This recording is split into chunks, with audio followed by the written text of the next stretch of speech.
দেবযানী জানান, কলকাতার একটি সংবাদপত্রের অফিসে সুদীপ বন্দ্যোপাধ্যায় ও সুদীপ্ত সেনের বৈঠক হয়। গোটা বিষয়টি খতিয়ে দেখতে সারদা কর্তার জেরার প্রস্তুতি নিচ্ছে সিবিআই।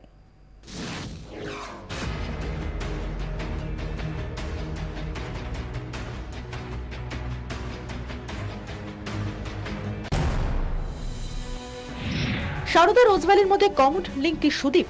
সারদার অন্যতম ডিরেক্টর দেবযানী মুখার্জিকে জেরার পর জোরালো হচ্ছে তেমনই সম্ভাবনা, অন্তত তেমনটাই দাবি করছে সিবিআই।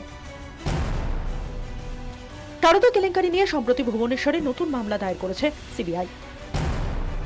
RT-31 দাগের ওই মামলায় সারদা কর্তা সুদীপ্ত সেন, দেবযানী মুখার্জি ছাড়াও সিলিকন কর্তা শিবনারায়ণ দাসের বিরুদ্ধে এফআইআর দায়ের করা হয়েছে।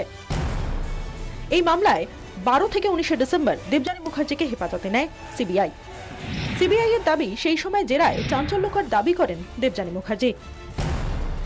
কলকাতার একটি সংবাদপত্রের অফিসে প্রথম সুদীপ্ত সেনের সঙ্গে আলাপ হয় সুদীপ বন্দ্যোপাধ্যায়ের। সেই বৈঠকে সুদীপ বন্দ্যোপাধ্যায় ছাড়াও আরও কয়েকজন প্রথম সারির রাজনৈতিক নেতাও উপস্থিত ছিলেন। পরবর্তী সময়েও একাধিকবার সারদা কর্তার সঙ্গে বৈঠক করেন সুদীপ বন্দ্যোপাধ্যায়। শুধু দেবযানীর মুখের কথা নয়, কেন্দ্রীয় গোয়েন্দারা বলছেন সারদায় অন্যান্য অভিযুক্তদের জেরা করার সময়ও একাধিকবার সুদীপ বন্দ্যোপাধ্যায়ের নাম উঠে আসে। আর সেখান থেকেই স্পষ্ট হয় রোজভ্যালির মতো সারদাতেও যোগ রয়েছে সুদীপ বন্দ্যোপাধ্যায়ের, যদিও এখনো জেরায় তা নিয়ে মুখ খোলেননি তৃণমূল সাংসদ। তাই শুধু দেবযানী মুখার্জির ওপর ভরসা রাখতে চাইছেন না কেন্দ্রীয় গোয়েন্দারা। সুদীপ বন্দ্যোপাধ্যায় সারদা যোগ খতিয়ে দেখতে খোদ সারদা কর্তা সুদীপ্ত সেনকে জেরা করতে চান তারা। নতুন দায়ের করা RT-31 মামলায় ইতিমধ্যেই সুদীপ্ত সেনকে গ্রেফতার দেখানো হয়েছে। তদন্তকারীদের ইঙ্গিত, সুদীপ বন্দ্যোপাধ্যায় জেরা পর্ব চুকলেই ভুবনেশ্বরে নিয়ে যাওয়া হবে সারদা কর্তাকে। সারদা কর্তার গাড়ির চালকেরও সাহায্য নেওয়া হবে।